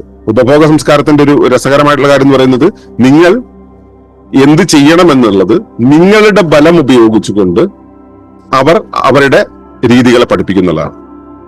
നിങ്ങൾ എന്ത് ചെയ്യണം ആ രീതികൾ അവർ പഠിപ്പിക്കും. പക്ഷെ അതിന് ഉപയോഗിക്കുന്ന ഇന്ധനം എന്ന് പറയുന്നത് നിങ്ങൾ നിത്തിൽക്കണ്ണി എന്ന് പറയുന്ന സാധനം കേട്ടിട്ടുണ്ടോ? നിത്തിൽക്കണ്ണി എങ്ങനെയാണ് അവരുടെ അടുത്ത് വളരുക? അത് അവിടെ ഒരു ചെടിയുടെ മുകളിൽ വളരുന്നു. ആ ചെടിയിൽ വളരാനുള്ള ഊർജ്ജം അത് അവിടെ നിന്ന് തന്നെ എടുക്കുന്നു. നിങ്ങളുടെ സംസ്കാരത്തിന്റെ ചെലവില് നിങ്ങളുടെ മോളില് ഈ കാര്യങ്ങളെ എന്താ പറയാ നടപ്പിലാക്കുന്ന ഒരവസ്ഥ. ഇതാണ് സാംസ്കാരികമായിട്ടുള്ള ഒരു തരം അധിനിവേശം എന്ന് പറയുന്നത്. സാംസ്കാരിക അധിനിവേശം നിങ്ങളുടെ ഉള്ളിൽ നടത്തിക്കൊണ്ടിരിക്കുന്ന ഒരു രീതി ഇവിടെ നടപ്പിലായിക്കൊണ്ടേയിരിക്കുന്നുണ്ട്. തൊഴിലിന്റെ കാര്യത്തില്, ചിന്തയുടെ കാര്യത്തില്, അറിവിന്റെ കാര്യത്തില്, ചികിത്സയുടെ കാര്യത്തില്, കൃഷിയുടെ കാര്യത്തില്, ഭക്ഷണത്തിന്റെ കാര്യത്തില്, വിവാഹത്തിന്റെ കാര്യത്തില്, എന്തല്ല ജീവിതത്തിന്റെ സമസ്ത മേഖലകളിലും നമ്മൾ അത്തരത്തിൽ കുരുക്കുകളിൽ പെട്ടുപോയി. നമ്മൾ പക്ഷെ അറിയുന്നില്ല. നമ്മളിപ്പോ വീട്ടിലെ 4 പേര് ഒരുമിച്ച് കൂടിയിരിക്കുകയാണെങ്കിൽ ആ 4 പേരും 4 മൊബൈൽ എടുത്തിട്ട് ചൊറിഞ്ഞുകൊണ്ടിരിക്കുന്നതാണ് നമ്മൾ കാണുക. അല്ലാതെ ആളുകൾ തമ്മിലുള്ള ഒരു പാരസ്പര്യത്തിന്റെ അവസ്ഥ ഉണ്ടാവുന്നില്ല. കുറച്ചു മുമ്പ് ഞാൻ നമ്മുടെ ആബിദിനോട് സംസാരിച്ചപ്പോൾ പറഞ്ഞത് വൈകുന്നേരങ്ങളിൽ ഒരു 25 വർഷം മുമ്പ് അല്ലെങ്കിൽ ഒരു 35 വർഷം മുമ്പ് വൈകുന്നേരങ്ങളിൽ ചെറുപ്പക്കാർ കൂടിയിരിക്കുന്നത് വായനശാലയുടെ മുമ്പിലായിരുന്നു. ഇപ്പൊ എവിടെ വേണമെങ്കിലും അവർ കൂടിയിരിക്കും. പക്ഷെ എല്ലാവരുടെയും കയ്യിൽ ഒരു മൊബൈൽ ഉണ്ടാകും. ആരും തമ്മിൽ കാണുകയൊന്നുമില്ല. ഈ മൊബൈലിന് ശേഷമുള്ള അവസ്ഥ ഇനി അടുത്ത സ്ഥലം ഏതാണ്, അടുത്ത ഊണിടം ഏതാണ് എന്നുള്ളത് ചോദിക്കാൻ വേണ്ടി മാത്രമുള്ള സൗഹൃദങ്ങളായിട്ട് മാറിക്കൊണ്ടിരിക്കുന്നു. അപ്പോ വ്യക്തിബന്ധങ്ങൾ ഇല്ലാതാവുന്നു. ഇപ്പൊ ആധുനിക ലോകത്തെ കുട്ടികളുണ്ടല്ലോ, എന്താണ് സെറ്റ് കിഡ്സ് എന്നൊക്കെ പറയുന്നത്, അവരുടെ അടുത്തേക്ക് നമുക്കൊരു കാര്യം പറയാൻ പറ്റാത്ത രീതിയിൽ, പറയേണ്ടതില്ല എന്ന രീതിയിലുള്ള ഒരു വളർച്ചയുടെ ഒരു അവസ്ഥ ഇവിടെ ഉണ്ടായി വന്നിട്ടുണ്ട്. അപ്പൊ ഇങ്ങനെയുള്ള 100 കണക്കിന് പ്രശ്നങ്ങളുടെ നടുവിലേക്കാണ് ഈ ഉപഭോഗ സംസ്കാരം എന്നുള്ളത് നമ്മളെ കൊണ്ട് നിർത്തിയിരിക്കുന്നത്. ഉപഭോഗം ചെയ്യുക എന്നുള്ളത് എന്താണെന്ന് ഞാൻ പറഞ്ഞു. ഉപഭോഗ സംസ്കാരത്തെ നമ്മൾ ആശ്രയിക്കുന്ന സമയത്ത് ഉണ്ടാകുന്നത് എന്താണെന്ന് വെച്ച് കഴിഞ്ഞാല്, ഉപഭോഗം ചെയ്യാനായിട്ട് നമുക്ക് മുന്നിൽ ഉണ്ടാക്കി വെച്ചിട്ടുള്ള ആ ഒരു സംവിധാനം ഡിമാൻഡ് ചെയ്യുന്നതൊക്കെ നമ്മൾ അങ്ങോട്ട് കൊടുക്കുന്നുള്ളത്. നമുക്ക് ഭക്ഷണം വേണം, അതുകൊണ്ട് നമ്മൾ നമ്മുടെ സ്വത്വത്തെ പണയം വെച്ച് അങ്ങ് കൊടുക്കും. അവരെത്ര പണം ചോദിച്ചാലും കൊടുക്കും, നമ്മൾ എത്ര സമയം ചോദിച്ചാലും കൊടുക്കും, നമ്മുടെ മനസ്സിന്റെ തലത്തെ മാനസിക അധ്വാനത്തെ ചോദിച്ചാൽ കൊടുക്കും, നമ്മുടെ സ്വാഭിമാനത്തെ കൊടുക്കും, നമ്മുടെ ജന്മഭൂമിയെ കൊടുക്കും, എല്ലാം നമ്മൾ കൊടുക്കും. അങ്ങനെ കൊടുത്തു ഒന്നുമില്ലാതായി നിൽക്കുന്ന ഒരവസ്ഥയിലാണ് നമ്മളിപ്പോ സുസ്ഥിരതയെക്കുറിച്ച് ചിന്തിക്കുന്നത്. ഇതിന് പരിഹാരം എന്താണ്? ഈ കുരുക്കുകളിൽ നിന്നും എങ്ങനെയാണ് ഇത് രക്ഷ നേടേണ്ടത്? നമ്മൾ കുരുക്കുകളിലാണെന്ന് അറിയുന്നത് എങ്ങനെയാണ്? അടുത്ത ലോക്ക്ഡൌണിനെ കുറിച്ച് ചിന്തിച്ചാൽ മതി. അടുത്ത ലോക്ക്ഡൌൺ വന്നു കഴിഞ്ഞാൽ നിങ്ങൾക്ക് എങ്ങനെ ജീവിക്കാൻ കഴിയും? നിങ്ങൾക്കുള്ള ഭക്ഷണം നിങ്ങൾക്ക് ഉണ്ടാക്കാൻ കഴിയും? നിങ്ങൾക്കുള്ള ആരോഗ്യ സംരക്ഷണം നിങ്ങളെ കൊണ്ട് ചെയ്യാൻ കഴിയുമോ? നിങ്ങൾക്ക് ലളിതമായ രീതിയിൽ നിങ്ങൾക്ക് ജീവിക്കാൻ കഴിയുമോ? നിങ്ങൾക്കുള്ള വിഭവങ്ങൾ കൊണ്ട് ജീവിക്കാൻ കഴിയുമോ? വാടക കൊടുക്കാതെ നിങ്ങൾക്ക് ജീവിക്കാൻ കഴിയുമോ? നിങ്ങൾക്ക് എന്ത് സാധ്യമല്ല എന്ന് പറയുന്നോ?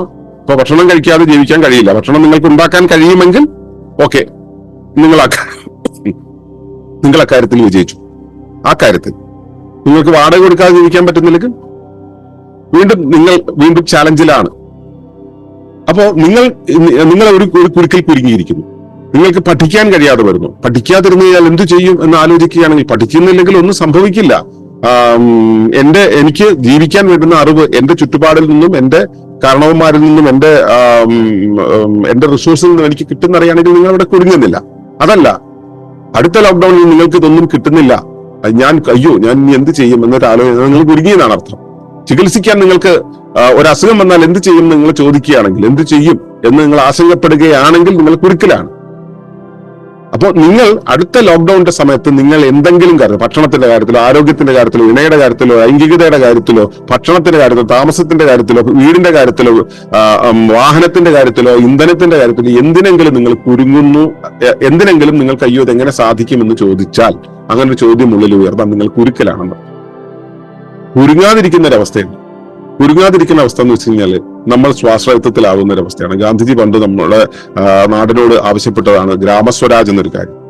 അവിടുത്തെ ഇക്കോണമി എങ്ങനെയായിരിക്കണമെന്ന് ജെ.സി. കുമരപ്പ, കഴിഞ്ഞ ആഴ്ച എങ്ങാണ്ടായിരുന്നു അദ്ദേഹത്തിന്റെ പിറന്നാള്. ജെ.സി. കുമരപ്പയുടെ ഒരു കാഴ്ചപ്പാടാണ് ഇക്കോണമി ഓഫ് പെർമനൻസ് എന്ന് പറയുന്ന നിലനിൽപ്പിന്റെ സമ്പദ് വ്യവസ്ഥ എന്നുള്ള പുസ്തകത്തിലൂടെ അദ്ദേഹം നമ്മളോട് പറഞ്ഞത് ഒരു ഗ്രാമ്യ വ്യവസ്ഥ എങ്ങനെ നിലനിൽക്കണം എന്നുള്ളത്. പ്രാദേശിക വിഭവങ്ങളെ ആശ്രയിച്ചുകൊണ്ട് നിൽക്കണം. അവിടെ ഉൽപാദനത്തെക്കാളും കൂടുതൽ ഉപഭോഗം ചെയ്യുന്നതിനേക്കാൾ കൂടുതൽ പ്രാദേശികമായി ഗുണഭോഗം ചെയ്യുന്ന ഒരു അവസ്ഥയായിരിക്കണം ഉണ്ടാകേണ്ടത്. അങ്ങനെയാണെങ്കിൽ ജീവിതത്തെ നമ്മൾ പുനർനിർവചിക്കേണ്ടി വരും. 5 നേരം തിന്നേണ്ടതുണ്ടോ എന്ന് നമ്മൾ ആലോചിക്കേണ്ടി വരും. ദിവസവും രാവിലെ ഉച്ചയ്ക്കും വൈകിട്ടും ബിരിയാണിയും കുഴിമന്തിയുമാണോ തിന്നേണ്ടത് എന്ന് നമ്മൾ ആലോചിക്കേണ്ടി വരും. അസുഖം വന്നു കഴിഞ്ഞാൽ പാരസെറ്റമോൾ കഴിച്ചാൽ മാത്രമേ അസുഖം മാറുള്ളൂ എന്നുള്ളതാണോ എന്നുള്ളത് ചിന്തിക്കേണ്ടി വരും. വഴി കൂടെ പോണ പ്രശ്നത്തിനൊക്കെ നമ്മളാണോ പരിഹാരം കാണേണ്ടത് എന്ന് നമ്മൾ ആലോചിക്കേണ്ടി വരും. കോൺക്രീറ്റ് ഇട്ടിട്ടുള്ള ബാരക്കുകളിലാണോ നമ്മൾ ജീവിക്കേണ്ടത് എന്ന് നമ്മൾ ആലോചിക്കേണ്ടി വരും. നാട്ടുകാരെ കാണിക്കാൻ വേണ്ടിയാണോ നമ്മൾ ജീവിക്കുന്നത് എന്ന് നമ്മൾ ആലോചിക്കേണ്ടി വരും. ഇതുപോലെ ഒരു 100 കണക്കിന് നമ്മൾ ചോദ്യങ്ങൾ ചോദിക്കേണ്ടി വരും. ഈ ചോദ്യങ്ങളുടെയൊക്കെ അന്ത്യത്തില് ഇങ്ങനെയൊന്നുമല്ല വേണ്ടത്, ഞാനായിരിക്കുകയാണ് വേണ്ടത്, എന്റെ സ്വാഭിമാനം കളയാതെ നിൽക്കുകയാണ് വേണ്ടത് എന്ന് നിങ്ങൾ ചിന്തിച്ചാൽ ഈ വഴിയിലേക്കുള്ള യാത്ര തുടങ്ങുകയായി. രണ്ടാമത്തെ കാര്യം, അതങ്ങനെ ഒറ്റയ്ക്ക് നിങ്ങൾ ചിന്തിച്ചുകൊണ്ട് കാര്യമുണ്ടോ? ഇല്ല. നിങ്ങൾക്ക് ബോധ്യമാകണം, നിങ്ങളുടെ ചുറ്റുപാടുമുള്ളവരെ അത് ബോധ്യമാക്കണം. ആ ബോധ്യമാക്കാനുള്ള വഴി നിങ്ങളുടെ മുന്നിലുണ്ടോ? നിങ്ങൾക്ക് അതിന് കൈകോർക്കാൻ, ഈ ചിന്ത ബോധ്യപ്പെട്ടിട്ടുണ്ടെങ്കിൽ അതിന് കൈകോർക്കാൻ പാകത്തിൽ ഒരു സമാജം നിങ്ങളുടെ കൂടെയുണ്ടോ? ഇല്ലെങ്കിൽ നിങ്ങൾ അപ്പോഴും വീണ്ടും ഒറ്റയ്ക്കാണ്. അങ്ങനെ ഒരു സമാജത്തെയാണ് നമ്മളിവിടെ ഒഴിവാക്കിക്കൊണ്ടിരിക്കുന്നത്. ഒരു സുസ്ഥിര ജീവന സമൂഹത്തെ കേരളത്തിൽ നമ്മൾ ഉണ്ടാക്കിക്കൊണ്ടിരിക്കുകയാണ്. നിങ്ങൾക്ക് അങ്ങനെ ഒരു സംവിധാനത്തെ, അതായത് വെളിയിൽ നിങ്ങൾക്ക് അങ്ങനെ ഒരു കൂട്ട് ഇല്ലെങ്കിൽ ഞങ്ങൾ ആ കൂട്ടത്തിലുള്ളതാണ്, ഞങ്ങളുടെ കൂടെ കൂടാം. അതൊരു ഒരു ഒരു ഒരു ക്ഷണപത്രമായിട്ട് ഞാൻ നിങ്ങളുടെ മുന്നിൽ വെക്കുകയാണ്. അതുപോലെ ഒരു സമൂഹമായിട്ട് നിങ്ങൾക്ക് കണക്ഷൻ ഉണ്ടോ? നിങ്ങൾക്ക് കൃത്യമായിട്ട് മൂല്യങ്ങളുണ്ടോ? നിങ്ങൾക്ക് ജീവിതത്തിന് കൃത്യമായിട്ടുള്ള കാഴ്ചകളുണ്ടോ, കാഴ്ചപ്പാടുകളുണ്ടോ? നിങ്ങൾക്ക് അറിവ് സ്വയം നേടാനുള്ള വഴിയുണ്ടോ? അല്ലെങ്കിൽ നിങ്ങൾക്ക് അത് പകർന്നു തരാനുള്ള ഒരു സമാജം നിങ്ങൾക്ക് ചുറ്റുമുണ്ടോ? നിങ്ങളുടെ വീടുകൾ ഇനി ഇപ്പോഴത്തെ വീടുകൾ കേടുവന്നു പോവുകയാണെങ്കിൽ അവിടെ സ്വതന്ത്രമായിട്ട് ജീവിക്കാൻ പറ്റുന്ന ഒരു സംവിധാനം, അല്ലെങ്കിൽ പുതിയൊരു വീടുണ്ടാക്കാൻ നിങ്ങൾക്ക് അറിയാമോ? നിങ്ങൾക്കുള്ള ഭക്ഷണം ഉണ്ടാക്കാൻ നിങ്ങൾക്ക് അറിയാമോ? നിങ്ങൾക്ക് അസുഖം വന്നു കഴിഞ്ഞാൽ ചികിത്സിക്കാൻ നിങ്ങൾക്ക് അറിയാമോ? നിങ്ങൾക്ക് ഒരു മാനസിക പ്രശ്നം വന്നു കഴിഞ്ഞാൽ അതിന് പരിഹരിക്കാൻ നിങ്ങൾക്ക് അറിയാമോ? ഇനി നിങ്ങൾക്കറിയില്ലെങ്കിൽ നിങ്ങളുടെ കൂടെയുള്ള ആർക്കെങ്കിലും ഇത് ചെയ്യാൻ കഴിയുമോ എന്നുള്ള കാര്യങ്ങളൊന്ന് പരിശോധിച്ചു നോക്കുക. അതിനൊരു സാധ്യതയുണ്ടെങ്കിൽ നിങ്ങൾ കുരുക്കുകൾ ഒന്ന് പതുക്കെ വെളിയിൽ വരാൻ തുടങ്ങി. അതല്ല, ഇതല്ലെങ്കിൽ പറ്റില്ല എന്നുള്ളൊരു അവസ്ഥ വന്നാൽ അതായത് ഈ പറയുന്ന നിങ്ങളുടെ കയ്യിൽ നിയന്ത്രണമില്ലാത്ത, നിങ്ങളുടെ കയ്യിൽ താക്കോലില്ലാത്ത ഒരു വ്യവസ്ഥ, സായിപ്പിന്റെ ഒരു വ്യവസ്ഥ, ആ വ്യവസ്ഥ ഇല്ലാതെ പോയാൽ, ഡോളർ ഇല്ലാതെ പോയാൽ നിങ്ങളുടെ ജീവിതം മൊത്തം ഇല്ലാതെ ആവുന്ന ഒരു അവസ്ഥയാണെങ്കിൽ നിങ്ങൾ 100% കുരുക്കിലാണ്. കുരുക്കിൽ നിന്ന് രക്ഷപ്പെടണമെങ്കിൽ നിങ്ങൾക്ക് നിങ്ങളുടെ സോവറനിറ്റി അല്ലെങ്കിൽ നിങ്ങളുടെ സ്വാഭിമാനത്തിൽ ഊന്നിക്കൊണ്ടുള്ള ഒരു ജീവിത വ്യവസ്ഥ ഇവിടെ ഉണ്ടാവണം. ആ ജീവിത വ്യവസ്ഥയാണ് നമ്മൾ സ്വാശ്രയത്വം എന്ന് പറയും. ഞങ്ങൾ പുതിയ ആളുകൾക്ക് വേണ്ടി പറയുകയാണ്, ഞങ്ങൾ ഇവിടെ അതിനുവേണ്ടി ഒരു ഇക്കോ വില്ലേജ് ഉണ്ടാക്കിക്കൊണ്ടിരിക്കുകയാണ്, ഒരു പ്രകൃതി ഗ്രാമം ഉണ്ടാക്കിക്കൊണ്ടിരിക്കുകയാണ്. അവിടെ ജീവിക്കുന്ന ആളുകൾക്ക് എന്ത് വിലയിൽ സംഭവിച്ചാലും നമുക്കിവിടെ സ്വതന്ത്രമായിട്ട് ജീവിക്കാൻ പറ്റുന്ന ഭക്ഷണം ഉണ്ടാവും. നമ്മുടെ ജീവിതത്തിലെ എല്ലാ കാര്യങ്ങളെയും കൈകാര്യം ചെയ്യുന്ന എല്ലാ സംവിധാനങ്ങളും ഉണ്ടാവും. എല്ലാ കാര്യങ്ങളെന്ന് പറയുകയാണെങ്കിൽ നമുക്ക് ഇടയ്ക്ക് തോന്നുന്നു ചന്ദ്രമണ്ഡലത്തിൽ ഒന്ന് പോയിട്ട് വരാം, അതിനുള്ള റോക്കറ്റ് സ്റ്റേഷൻ ഇവിടെ ഉണ്ടോ എന്ന് ചോദിച്ചാൽ ഇല്ല, അങ്ങനെയൊന്നും ഉണ്ടാവില്ല. നമ്മുടെ ജീവിതത്തെ കൃത്യമായ രീതിയിൽ പുനർനിർവചിക്കേണ്ടി വരും. യഥാർത്ഥത്തിൽ ജീവിതത്തിന് എന്ത് വേണം? 5 നേരം മറ്റേ ബിരിയാണിയും കുഴിമന്തിയും ചെയ്യലാണോ നമ്മുടെ ഭക്ഷണം? അതോ ലളിതമായ രീതിയിലുള്ള ഭക്ഷണം കഴിച്ച് ആരോഗ്യത്തെ സുസജ്ജമാക്കി കൊണ്ടുപോകുന്ന ഒരു അവസ്ഥയാണോ വേണ്ടത്? നമ്മൾ ആലോചിക്കേണ്ടി വരും. അപ്പൊ അത്തരത്തിലുള്ള ശരിയാംവിധം അല്ലെങ്കിൽ ശരിയോടടുത്ത് നിൽക്കുന്ന ഒരു ജീവിത വ്യവസ്ഥ ഉണ്ടാക്കുന്ന ഒരു ക്രമത്തിലേക്ക് പോയാൽ മാത്രമേ ഈ കുരുക്കുകളിൽ നിന്ന് ഊരി ജീവിക്കാൻ നമുക്ക് കഴിയുകയുള്ളൂ. ഇല്ലെങ്കിലോ നമ്മൾ വിധേയപ്പെട്ട് ജീവിക്കേണ്ടി വരും, കുരുക്കുകൾക്കകത്ത് ജീവിക്കേണ്ടി വരും, നമ്മൾ ആരാണെന്ന് അറിയാതെ ജീവിക്കേണ്ടി വരും, നമ്മുടെ സ്വത്വത്തെ നഷ്ടപ്പെടുത്തി ജീവിക്കേണ്ടി വരും. ഞാനിതൊക്കെ പറയുമ്പോഴും പലർക്കും മനസ്സിലാവില്ല. കാരണം നേരത്തെ പറഞ്ഞ പോലെ ഉണ്ടെന്ന് ബോധ്യം തരാത്ത കുരുക്കുകളിലാണ് നമ്മൾ കുരുക്കിലാണെന്നുള്ള ബോധ്യം പോലും നമുക്കില്ല. തവള ചുടുവെള്ളത്തിൽ കിടക്കുന്നത് പോലെ നമുക്കറിയില്ല നമ്മൾ കുരുക്കിലാണെന്ന്. ഇപ്പൊ നിങ്ങൾ വൈകുന്നേരത്ത് ഇത് കഴിഞ്ഞിട്ട്, പരിപാടി കഴിഞ്ഞിട്ട് പോയിട്ട് ഭക്ഷണം കഴിക്കുന്ന സമയത്ത് ആ കഴിക്കുന്ന സാധനം ഞാൻ ലളിതമായിട്ടാണ് കഴിക്കുന്നത്, ഏറ്റവും ലളിതമായിട്ടുള്ള ഭക്ഷണം കഴിക്കണം. ഞാൻ വളരെ സാധാരണക്കാരാണ്. റേഷൻ കടയിൽ നിന്നും വാങ്ങിച്ച അരി പുഴുങ്ങി അതിന്റെ കൂടെ കുറച്ച് പയറും കൂടി ഇട്ട് വേവിച്ചിട്ടാണ് കഴിക്കുന്നതെന്ന് ഒരാൾ ഇവിടെ പറയുന്നുണ്ടിരിക്കട്ടെ. ലളിത ജീവിതത്തിന്റെ ഭാഗമായിട്ട് അയാൾ ലളിത ജീവിതത്തിന്റെ ബ്രാൻഡ് അംബാസിഡറായിട്ട് കഴിക്കുന്നു എന്ന് പറയുന്നു എന്നിരിക്കട്ടെ. റേഷൻ കടയിൽ നിന്ന് കിട്ടുന്ന അരി എന്താ? ഫോർട്ടിഫൈഡ് ആണ് എന്ന് വെച്ചാൽ നിങ്ങൾക്ക് പോഷകങ്ങളില്ല എന്ന് ഡച്ചുകാരൻ തീരുമാനിച്ചതിന്റെ ഭാഗമായിട്ട് ആ ഡച്ച് കമ്പനിയുടെ യന്ത്രങ്ങൾ വിറ്റുപോകാനായിട്ട് നിങ്ങളെ എല്ലാവരെയും കെമിക്കൽ അരികൾ കഴിപ്പിക്കുന്ന ഒരു രീതി. കെമിക്കൽ അരി എന്ന് വെച്ചാൽ അരി ഉണ്ടാക്കുമ്പോൾ കെമിക്കൽ ചേർത്തു എന്നല്ല ഞാൻ പറയുന്നത്. കെമിക്കൽ ഘടകങ്ങൾ, രാസമൂലകങ്ങൾ കൊണ്ട് അരിയുടെ ഷേപ്പിൽ ഉണ്ടാക്കിയ ക്യാപ്സൂളുകളല്ല, രാസവസ്തുക്കൾ ഉപയോഗിച്ചുകൊണ്ട് അരിയുടെ കൂടെ മിക്സ് ചെയ്തിട്ട് ഇറക്കുന്ന സംവിധാനങ്ങൾ, ഇതുകൂടെ ചേർത്തിട്ടാണ് റേഷൻ അരി വരുന്നത്. ഇത് കഴിക്കുന്നവനാണ് ലളിത ജീവിതം വീണ്ടും. ഈ വിധത്തിലുള്ള ഒരു സംവിധാനത്തെ കുറിച്ചല്ല നമ്മൾ പറയുന്നത്. നമ്മൾ പറയുന്നത് വെച്ചാൽ ആ ഒരുമിച്ച് ജീവിക്കുന്ന ഒരു കൂട്ടായിട്ട് ജീവിക്കുന്ന ഒരു സംവിധാനം. ആ സംവിധാനത്തിനകത്തേക്ക് പോകണമെങ്കിൽ സ്വാഭാവികമായിട്ട് നമ്മൾ ഇവിടെ എവിടെയാണ് കുരുങ്ങിക്കിടക്കുന്നതെന്ന് അറിയണം. ഞാൻ ലളിതമാണ്, ഞാൻ ഇതൊന്നും ഉപയോഗിക്കുന്നില്ല, എന്നെ ഇതൊന്നും ബാധിക്കില്ല എന്ന് പറയുന്ന ആളുകൾക്ക് ഈ പറയുന്ന സെഷൻ, ഞാൻ ഈ പറഞ്ഞുകൊണ്ടിരുന്ന കാര്യങ്ങളൊന്നും തന്നെ നിങ്ങളെ ബാധിക്കുന്ന കാര്യങ്ങളല്ല. അതാണ് പറഞ്ഞത്, ഉണ്ടെന്ന് ബോധ്യം തരാത്ത കുരുക്കുകളിൽപ്പെട്ടവർക്ക് ഇത് മനസ്സിലാവുകയില്ല, അവർ വിട്ടുകളഞ്ഞേക്കുക. അതല്ല, ഞാൻ കുരുങ്ങിക്കിടക്കുന്നു, ഏതെങ്കിലും ഒരു ഭാഗത്ത് കുരുങ്ങിക്കിടക്കുന്നു എന്ന് വിചാരിക്കുന്നവരുണ്ടെങ്കിൽ മനസ്സിലാക്കുക, നിങ്ങൾക്ക് ആ തിരിച്ചറിവ് വരുന്നത് തന്നെ അതിൽ നിന്ന് മാറാനുള്ള പ്രകൃതിയുടെ ആഹ്വാനമാണ്. ഞാൻ നിങ്ങളോട് ഇപ്പൊ പറയുന്ന കാര്യങ്ങൾ നിങ്ങളുടെ ഉള്ളിൽ അത് അല്പമെങ്കിലും ആഘാതം ഉണ്ടാക്കുന്നുണ്ടെങ്കിൽ അത് പ്രകൃതി നിങ്ങൾക്ക് നൽകുന്ന ആഹ്വാനത്തിലേക്കുള്ള തിരിച്ചറിവാണ് നിങ്ങൾക്ക്. ആ തിരിച്ചറിവിനോട് പ്രതികരിക്കണമെങ്കിൽ സ്വാഭാവികമായിട്ട് നിങ്ങളുടെ ഉള്ളിൽ ഒരു ചെറിയ ചലനം ഉണ്ടാകണം. ഇനി എങ്ങോട്ട് പോകുമെന്നുള്ള ഒരു ആശങ്ക ഉണ്ടാവണം. ആശങ്ക ഉണ്ടാക്കലാണ് എന്റെ ധർമ്മം. ഞാൻ അതാണ് ഇപ്പൊ നിർവഹിച്ചുകൊണ്ടിരുന്നത്. ആശങ്കയുണ്ടെങ്കിൽ ഇനി എങ്ങോട്ട് പോകണം എന്നുള്ളൊരു ആലോചന വന്നാൽ ചോദിക്കാൻ ധൈര്യപ്പെടുക, അന്വേഷിക്കാൻ ധൈര്യപ്പെടുക. ഞങ്ങൾക്കുള്ള ഉത്തരം ഞങ്ങൾ തരാം, ഞങ്ങളുടെ കൂടെ നിൽക്കാനുള്ള ഇടം തരാം, ഞങ്ങൾ നിങ്ങളുടെ കൂടെ നിൽക്കാം, നമുക്ക് ഒരുമിച്ച് നിൽക്കാം, നമ്മൾ ഒന്നാകാം. അതല്ല ഇതല്ല വഴിയെന്ന് നിങ്ങൾക്ക് തോന്നുകയാണെങ്കിൽ മറ്റൊരു വഴി നിങ്ങൾ കണ്ടെത്തുക. ലോകത്ത് ഒരുപാട് വഴികളുണ്ട്, ആ വഴി കണ്ടെത്തുക. കേരളത്തിൽ വേറൊരു വഴി എനിക്ക് മനസ്സിലായിട്ടില്ല, എന്തായാലും ഒരുപാട് വഴികൾ കാണും. എന്തെങ്കിലുമൊക്കെ വഴികൾ കാണും, ഓരോരുത്തർക്കും മനസ്സിലാകുന്നതിനനുസരിച്ചുള്ള വഴികൾ അവിടെ. പക്ഷെ എന്താണെങ്കിലും വഴി മാറണം എന്നുള്ളൊരു ചിന്ത നിങ്ങൾക്കുണ്ടെങ്കിൽ അത്തരത്തിലുള്ള വഴികൾ ഇവിടെ ഉണ്ട്. ആ വഴികളിലേക്ക് നിങ്ങൾ യാത്ര ചെയ്യുക. ഇത്രയും പറഞ്ഞുകൊണ്ട് ഞാൻ ഇതിന്റെ പ്രാഥമിക അവതരണം ഇവിടെ നിർത്തുന്നു. ഇനി നിങ്ങൾക്ക് ഈ വിഷയത്തിന്മേലുള്ള ചോദ്യങ്ങൾക്ക് ഉത്തരം നൽകിക്കൊണ്ട് നമുക്ക് മുൻപോട്ട് പോകാം. ഓപ്പൺ സെഷനാണ് ഇനി. ഓപ്പൺ സെഷൻ കഴിഞ്ഞ് അതിന് വ്യക്തത വരുത്തിയതിനു ശേഷം വേണം ഇവിടുന്ന് ഓരോരുത്തരും പോകാനെന്ന് അഭ്യർത്ഥിക്കുന്നു. ഓക്കെ, എല്ലാവർക്കും ഇത്ര നേരം കേട്ടിരുന്ന എല്ലാവർക്കും എന്റെ ഹൃദയത്തിന്റെ ഭാഷയിൽ നന്ദി പറയുന്നു. നമസ്കാരം.